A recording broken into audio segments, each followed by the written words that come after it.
you. Maybe Philippe, you can start. What is innovation for you and for Merck Serono? Well, for Merck Serono, I mean, innovation is a mix of high risk, first in class elements, but also a mix of let's go on the paths that are a bit better known, where we can bring some advantage over things that we know work or that have a bit less risk. And when you were saying about what we get as bring me innovation, usually it comes with yes, but make it low risk.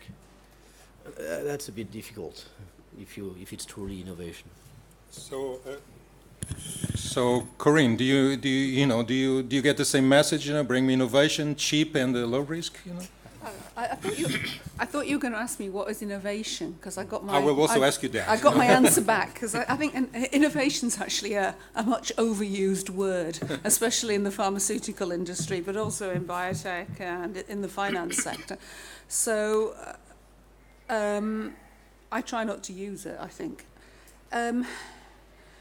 When you were giving the introduction, Carlos, you talked about the number of approvals actually going down. I'm not sure from your chart you'd say there's much of a trend, but I think you're absolutely right. Since the 90s, you do see a dramatic drop. And I think if you start to look at why that is, I'd say it's a kind of combination of two things. So one is that a lot of the low-hanging fruit has gone. So the things, the receptors that people could target, the drugs and the chemistry that they could find to target them has been taken. And now we're looking at things that are much harder to do. And as yet, all the advances with sort of genomics, proteomics, big data, etc., hasn't yet really paid off. So that's I think, is one thing. And then the second thing is, I think our buyers have got a lot more clever and a lot more sophisticated. So, and by buyers, I mean the people who actually buy the drugs and pharma companies, which in general are certainly not the doctors. They're not usually, but they can be the patients. But most likely they're either insurance companies or they're states and different public bodies. And they have got a lot more sophisticated, and if I use the dreaded word, they've got a lot more sophisticated about what is innovation. And the fact that we will go to them and say, well, this is the next innovative therapy for diabetes, and look, it's a slightly variant on the DPP-4 theme, then that type of approach just doesn't work anymore. So I think that makes it a lot harder for pharmaceutical companies. I actually think it makes it a lot harder for everybody in the ecosystem.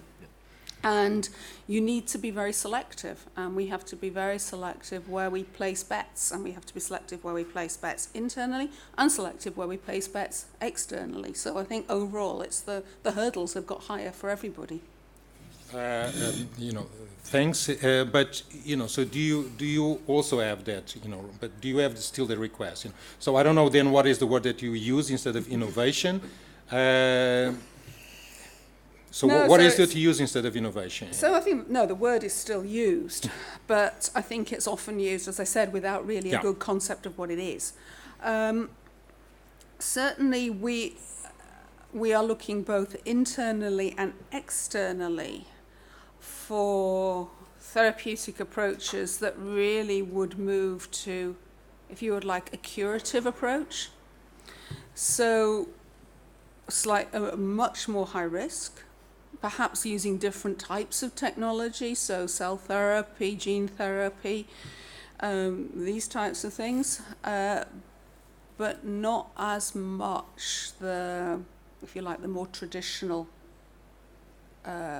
biochemical approaches, because it then depends what the target is, and then a lot more work has to go into the target, and we don't come across them very often. So it's actually a tough game at the moment, business development. So it is also, Christoph, a tough game for you? In order to answer your question, I have to make a little detour. About 18 months ago, with our new CEO, AstraZeneca began a journey that has brought tremendous, I would say, unprecedented change to our company. In contrast to other companies who also might be going through a patent cliff and who are probably chasing another Me Too, another late-stage combo of aspirin with something to fill up the pipeline, we have as one of our mottos, achieving scientific leadership.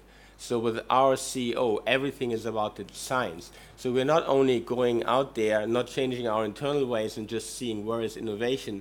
We first and foremost start to change our own thinking that everything is about the science. And that even goes so far that we relocate our entire headquarters, which is in a beautiful place, very close to London Heathrow Airport, to an unknown city named Cambridge, UK, which is an innovation hub close to external innovation. So even the CEO's office and everyone from London is moving there just to be close to innovation, to be inspired what is there on the outside, and to achieve a set of shift in mindset internally, that people are thinking, how can I make something better? How can I approach things in a novel way? Look at novel mechanisms of actions, go at the underlying science first and come to differentiated medicines. So that is crucial for us. And of course, with that also comes the excitement factor, that you get easily excited when something completely novel with a lot of prospects is being offered.